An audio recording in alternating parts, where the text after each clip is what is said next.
We have live team coverage for you tonight from the Mississippi coast to Northwest Florida. Yes, we're going to go ahead and begin our coverage from west to east. In Mississippi, evacuations and preparations are underway for many. Gabby Easterwood is live tonight from Pensacola. And Gabby, Jackson County, a big concern with Sally. Yeah, that's right, Roseanne. Right here in Jackson County, we're actually in PASCAGOULA. As you know, with that tropical storm, Hurricane Sally track, it's supposed to make landfall right here in this area. But you wouldn't be able to tell that right now. We haven't seen really any rain yet. The wind has picked up just a little bit, and there's a lot of people out here just having a normal beach day, fishing and other things like that. But again, we have seen a lot of people preparing since we arrived here in PASCAGOULA, though. Some gas stations and stores were filled up when we first arrived here, and city officials are actually asking residents to prepare. In fact, with flooding and storm surges being a major concern, the fire department here in PASCAGOULA went door to door in this flood-prone and low-lying areas. They were pleading with those residents to evacuate as Sally moves in. It's going to be a dangerous situation, and we will come out there and get you if you are in harm's way. But we'd rather you go ahead and take the first step and move to even a family member's home that's on a higher elevation, or go to the shelter. Now, again, we haven't seen a lot of changes just yet in the weather, and there are some rising waters here along Buffett Beach, as you can see on your screen right now. But for those who are being asked to evacuate in those low-lying areas, they say that they do have 2 shelters here in Jackson County that those people can go to if they don't have a family member's home to go to. Reporting live in PASCAGOULA, I'm Gabby Easterwood at WKRG News 5. All right, thanks, Gabby. We're going eastward now as we take a look at the Bayway and the Causeway here between Mobile and Baldwin counties, and won't be long before the causeway will be flooded, I'm sure, but right now things looking good on both of those roads. People in South Mobile County are gearing up for the hurricane. Blake Brown is joining us now in Alabama Port with a look at the conditions there.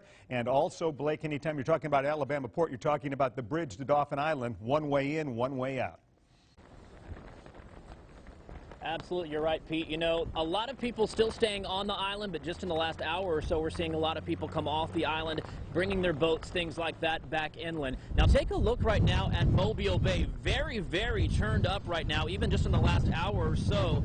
More churned up than we saw it earlier this afternoon, so that's only expected to get worse. Now, Hurricane Sally already impacting places, like you mentioned, on Dauphin Island, where water, as expected, has already started covering Bienville Boulevard. That's on the far west end of the island. Earlier today, Mayor Jeff Collier urging residents and visitors to evacuate the west end as Sally continues to strengthen in the Gulf. Even on the east end earlier this afternoon, already starting to see some of that storm surge. But back out here live right now at Alabama Port, just to the north of the Dauphin Island Bridge, you can see that rough water right now in Mobile Bay. You can see the dark clouds behind me. Luckily, not too much rain yet. Do want to let you know the causeway to the island, that is still open. I spoke with Mayor Jeff Collier by phone just a little while ago. He tells me that again will be up to the Alabama Department of Transportation to make that call. If in fact that causeway does close, most likely that will have to happen sometime tomorrow morning. Live in South Mobile County, I'm Blake Brown, WKRG News 5. Thank you, Blake. Now in Baldwin County, taking a live look at Orange Beach. Double red flags are flying right now, meaning the Gulf waters are off limits. BRIANNA HOLLIS joins us live from Gulf Shores. And Bree, you've been keeping up with the announcements from the Baldwin County Emergency Management Agency. What is the latest you're hearing from them tonight? Yeah, Roseanne, and bear with us right now because we're monitoring the live conditions here in Gulf Shores, as well as this live press conference that the Baldwin County Emergency Management Agency is delivering in Robertsdale at this moment, which we are also streaming on WKRG.com as well. But one of the latest things that they just said is that anyone south of I-10 in a mobile home or travel trailer should evacuate. Another thing that they mentioned, the Coliseum and Fairgrounds in Robertsdale is open as a last resort shelter right now because of COVID. things aren't, they're not able to do as much when it comes to comfort, when it comes to provisions, as they do with shelters. So they really want to let people know, yes, it's open, but in case of emergency, it is an absolute last resort shelter option. Now, when it comes to conditions here in Gulf Shores, take a look out at the Gulf. That is where the story is right now. We've got some light rain, some breeze here and there, but a high surf advisory out in the water is in effect through Wednesday, with waves expected to be crashing in the surf zone at 10 to 15 feet. Now,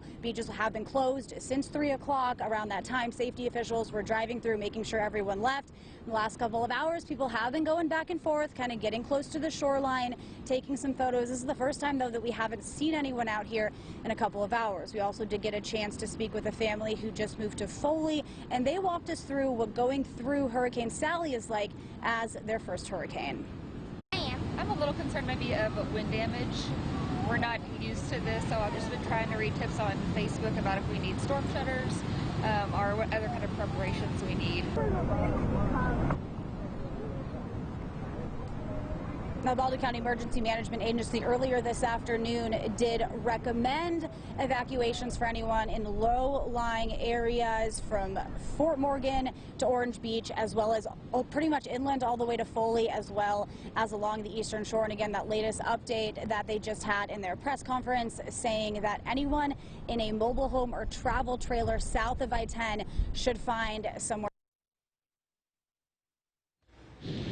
All right, Brianna Hollis reporting in Baldwin County. Let's go east over into northwest Florida, and this is a live look here at the rough surf in Fort Walton Beach. Now, Louisiana, Mississippi, and Alabama have declared states of emergency. Northwest Florida, though, is in position to be hard hit by this storm as well. Let's check in with our Cody Long. He's live tonight in Pensacola Beach, where officials are asking some people there to evacuate. Cody?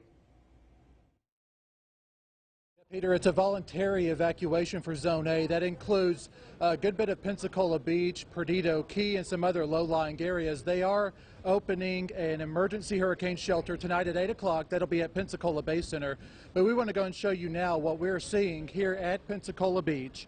And people have been out here all day just getting a look at the incredible waves that are hitting the pier tonight. We can expect up to 12 inches of rain or more in some areas, especially here closer to the coast. We've already started to see the rain get heavier and the wind get stronger over the past couple of hours. So flooding, of course, is going to be the main concern here overnight and throughout the day tomorrow. Some of the beach bars and restaurants, they've already shut down here on Santa Rosa Island, and business owners tell me they are monitoring the weather closely. Also, Highway 399 is closed right now between here and Navarre Beach. We'll stay out here all night, and of course tomorrow we'll keep you updated as Hurricane Sally gets closer to shore. Live at Pensacola Beach, Cody Long, WKRG News 5. Thank you, Cody. Mobile Regional and the Pensacola Airport closed through tomorrow at least. Schools across the area are closed tomorrow and for the most part on Wednesday as well. For a complete list of closures, go to our website, WKRG.com. We'll also be scrolling closures on the bottom of your screen. And if you